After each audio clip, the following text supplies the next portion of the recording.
StraightAllDay.com. You are now tuned into the show where you learn the discipline to show up day after day to do the work, the confidence to put yourself out there boldly and authentically, and the mental toughness to continue showing up, doing the work, putting yourself out there, even when the success you've expected to achieve has yet to be achieved. And on top of all this, you get a huge dose of personal initiative. That is a go-getter energy that moves any one of us, including yourself. It's going to make things happen instead of waiting for things to happen. And then we put all this together into a series of frameworks, approaches, insights, strategies, and techniques, all underneath the umbrella of one unifying philosophy that is called Work on Your Game. My name is Dre Baldwin, also known as Dre All Day, and welcome to the show. And today's topic is offending people is not a bad thing. Yes, you heard me correctly. Offending people is not a bad thing. Doesn't mean you have to go out and try to do it, but doesn't mean you're doing something wrong when you do. So we'll get into that in a minute. Before we do that, let me tell everyone I have a daily motivation text message. I send this out free of charge every day. Let me tell you what this message is going to do for you, I'll give you and I'll remind you of the social proof of what it's already doing for thousands of people every single day. Is that it's keeping you focused, sharp, and on point. So if you're the type of person who would like to be focused, sharp, and on point every single day, here's one way you can do it. I mean, you got other options, but one way you can do it is to get my daily motivation text free of charge straight to your phone every morning. So text me at my number, which is 305-384-6894. And every time I send out that daily motivation, and it's called daily motivation, so I think you can surmise how often I'm sending that out, you are going to get that message straight to your phone. Second thing, if you have not yet claimed your free copy of my book called The Third Day, The Decision That Separates the Pros from the Amateurs, this book is all about how you show up and give your best effort when you least feel like it. If you want to be that person who can do that on call, go to thirddaybook.com. The book is completely free. All you're going to do is cover the shipping. Go to thirddaybook.com. Third thing, if you are a business person who is serious about increasing the income in your business and you want to do it through systems and process, not by luck and hope, go to workonyourgame.net. Watch my free 45-minute training. I'll tell you how it's done. All that said, let's get into our topics. Offending people not being a bad thing. Now, I talked about this in detail back in episode 1364, where I talked about rejection marketing. How, yes, we know about attraction marketing, which is when you say and do things that are designed to attract certain people into your world. Then there's rejection marketing, when you say and do things that are designed to reject people out of your world. Not everybody, but the wrong people out of your world. You want to get the wrong people out so you get the right people in. All right, that's what rejection marketing is about. And I want to go deeper into this here today to let you know that if you are saying something or representing something or doing something that some people are offended by, that's okay. As long as you're clear as to exactly who you're pushing out and who you're drawing in. All right, as long as you're doing this strategically, this is a perfectly fine thing to do. So let's get a definition of this word offending. All right, to offend someone means to cause to feel upset, annoyed, or resentful. So today we're going to talk about this a little bit more and help you understand that if someone feels upset, annoyed, or resentful, first of all, you can't make somebody feel that. So actually, I have a question about this definition. I'm not going to reject the definition because we respect the dictionary over here at Work on Your Game, but you can't make another person feel anything. So this definition is a little bit questionable, because I can't make you feel upset. I can't make you feel annoyed, and I cannot make you feel resentful. You choose to feel those ways. Now, I could do things to provoke it. I can do things to contribute towards it, but I can't make you feel anything. I can only do what I do. How you choose to feel about it is 100% up to you. That is under your control and under your discretion. So go up to your discretion. So this definition, I got to question it a little bit, but the definition is a definition. So today let's talk about this a little bit more. Point number one. Topic, once again, is offending people is not a bad thing. Number one, remember the concept of divide and conquer, which means what? When you're going up against any entity that you're going up against, if you can divide that entity, meaning they do not have all their forces concentrated at one point, then you give yourself a better chance of winning. So if we're talking about a group of 10 people, if you can divide them into factions where you have half the people arguing with the other half of the people, you got a better chance of winning than if you go up against the whole 10 and they're all united for one common goal. You get what I'm saying? Or if you're going up against one person, and that one person has all of their focus on defeating you, it's easier to beat them if you get them to focus on anything other than defeating you, so that they don't have all of their forces concentrated on one point. Anytime you can divide the forces of any entity that you are going against, you make it weaker and thus easier to defeat. So this concept of divide and conquer applies to groups of people and also applies to individual people. Any of you as individuals, whenever your focus and your attention is divided amongst multiple things, you are not giving your best effort to any one of those things, because you're dividing your forces amongst multiple things. Right? You can't give your best to anything if you're not focusing completely on that thing. When you put total focus into one thing, you give your best possible effort to it. Doesn't guarantee that you're going to be successful at it, but you give yourself your best possible chance at success when you are fully focused on one thing at a time. You try to focus on more than one thing at a time, you are dividing your energy, you're dividing your focus, you're dividing your attention, your most important investments. Therefore, you can't possibly get your best out of it, and you also run the risk of overwhelming yourself, because the human brain is only capable of focusing on one thing at a time. So when you try to focus on more than one thing at a time, you are setting yourself up for failure. At best, you're setting yourself up for mediocrity. So keep in mind that people, human beings, we don't like to be excluded from groups. But even though we don't like being excluded, you have to keep in mind that every time you exclude someone from a group, you're also including someone else. See, the only reason you can exclude somebody is because you want to include probably someone who you're looking for, or someone who you're not looking for. And this is why divide and conquer matters. People who get included love the fact that they are included simply because a bunch of people are excluded. See, what makes a group valuable is the fact that not everybody can get into it, regardless of, and there are different ways to raise and lower the bar for who can get into a group and who can't get into a group. But what makes a group valuable is the fact that not everybody is a part of this thing of ours that we have going here. Not everybody can be a part of it. That's what makes it valuable. A group is not that valuable if anybody can get in it, but it's very valuable if certain people get in it and they know what it takes to get in it, and everybody on the outside knows what it takes to get in it. That's what makes the group valuable, because other people, they start to get that FOMO. They want to do what it takes to get in it, or try to become what's necessary to get in it, and not everybody's going to be allowed in. That's what makes groups valuable. That is divide and conquer. That's division. You're dividing up the population and saying, all right, this select group of people can be in this group and everybody else cannot. And you can conquer that way. You can at least conquer the minds of the people who want to get in your group, and you also conquer the minds of the people who are outside, who are striving to reach what is necessary to get inside of a group. When I was in college, for example, as an athlete, any of you who played a sport at school, it used to be in high school, especially at the college level, and let's just say especially at the college level, those sports teams are in groups. The sports team is an in group. Why is it an in-group? Because not everybody can be on the team. And it's not like nobody cares about the group, because when we have games, and any of you who plays the sport, when you had a game, were there people who came to the game to watch you play? Yes. Why? Because there's interest that is drawn from the fact that that team has a game, and that team, being part of that team, is something. Even if you're on a team and don't even play, even if you don't get in the game, you could be on a football team and you never play a snap. You can be on a basketball team, you never play any minutes, never score any points. But the fact that you have that uniform, and when they say the basketball team, you're a part of it, you're part of an in-group that not everybody can be a part of. That group rejects other people. Everybody can't make it. When we had basketball at my school in college, we had tryouts every year, and a bunch of people tried out, but only a few people made it. 12 to 15 people on the roster, 30 people tried out for the team, and then hundreds of people came to watch us play. Everybody can't be on the inside. The people who are included love the fact that they're included that much more, because they know that not everybody can make it. This is why participation trophies are complete garbage, because nobody gets excluded. See, the value of a trophy is in the fact that not everybody has this trophy. But if everybody can get a trophy, then who the hell cares about the trophy? Trophy's worthless. So when you're deciding who your audience will be, and you're defining your tribe, you should not try to appeal to everyone. You should purposely decide who are you excluding when you define your group. You don't want everyone in your audience, and if you try to have everyone in your audience, you can never build a deep enough relationship with the people who do decide to get in. And the people who decide to get in, how valuable of a relationship can you build with people when you have a group that anybody can get in? There's no bar they had to cross. They didn't have to jump over any bars to get there. I mean, what value do they really have to you? I mean, let's be honest. It is part of our natural wiring as human beings to want to be part of a group that not everybody can be a part of.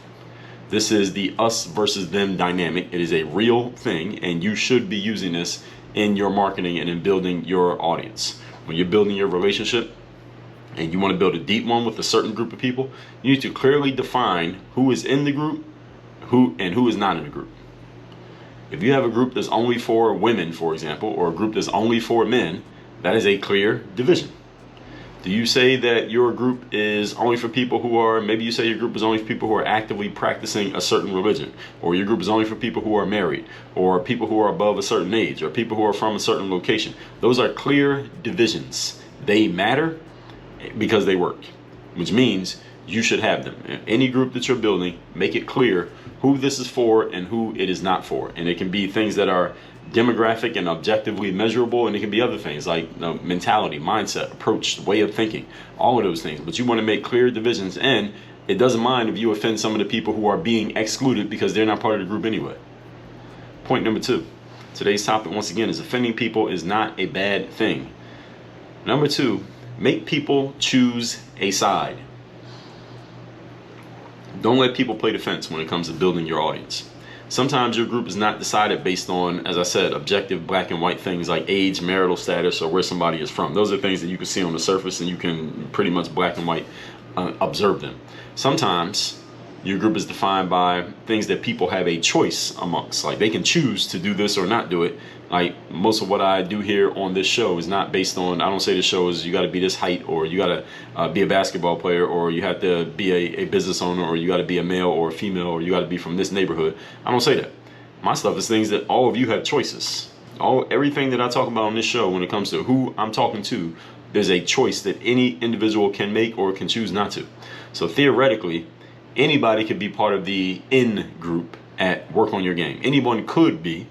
But the way that I lay things out, some people will be offended by things that I've said, and others will be happy that I'm saying them. But these are choices. You weren't born that way. You chose that. You chose to think in a way that aligns with the way that I'm thinking.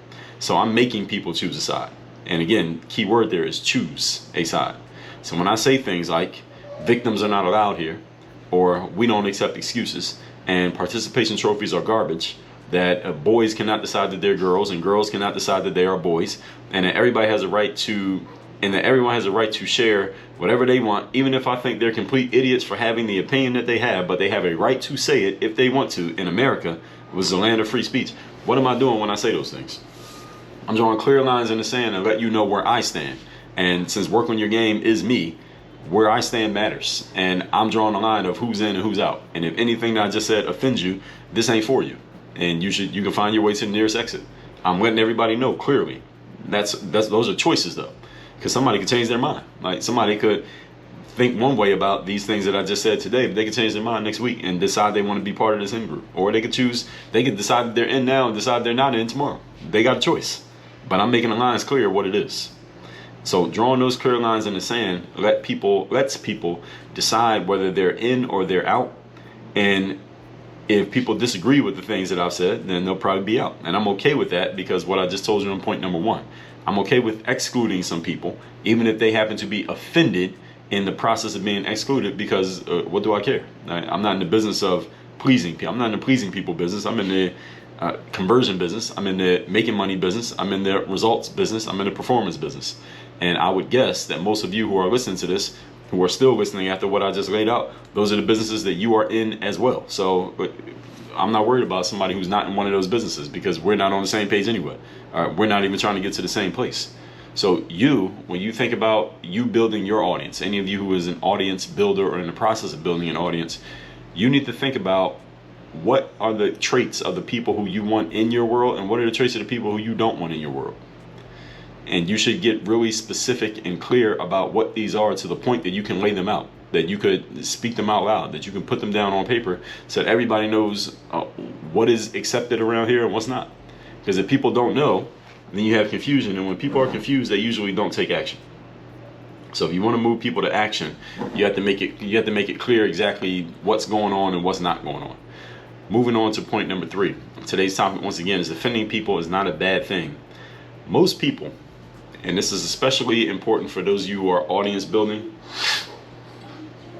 any of you who is selling anything where you are marketing and branding yourself to where people can kind of observe you and get a feel for you before they make a buying decision. Most people are way too tentative and way too sensitive when it comes to marketing and selling themselves. You are being way too timid about it. Also, when it comes to expressing your opinions about what you really think and what you really believe. I would guess that the kind of things that I am willing to say out loud on this show and put it out to the public, where hundreds of thousands of people can listen to it every single month, I would guess maybe about 5 to 8% of the population are willing to say these kind of things out loud, especially if you're saying something that maybe the people around you or your family members or quote unquote the mainstream may disagree with. Many people are not willing to do that. The main reason for this is that many people are simply afraid of offending people.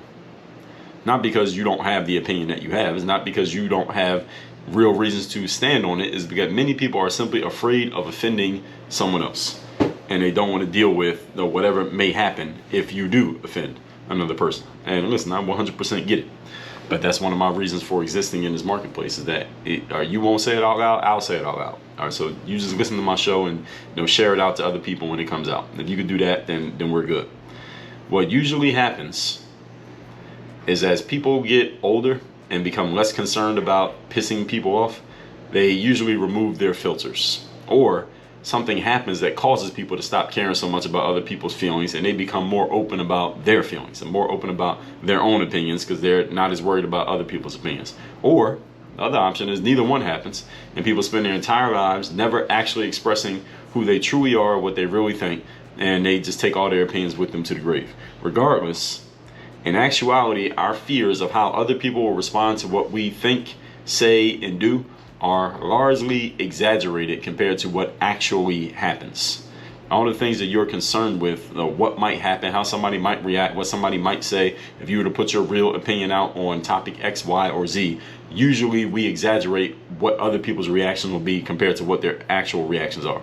Most people, if you're timid and sensitive about offending other people are timid and sensitive about letting you know that they're offended. So everybody's kind of holding back at the same time. So often what happens is people use threats of how they may react to you to try to control you.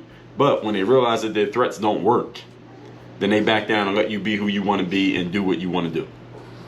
I've seen this happen a lot over the last 5 to 7 years. That people pose threats to you and tell you all the bad things that will happen to you and what's going to come to you and how people are going to react to you if you put out the wrong opinion or continue to believe in the wrong thing or say the wrong thing over and over again.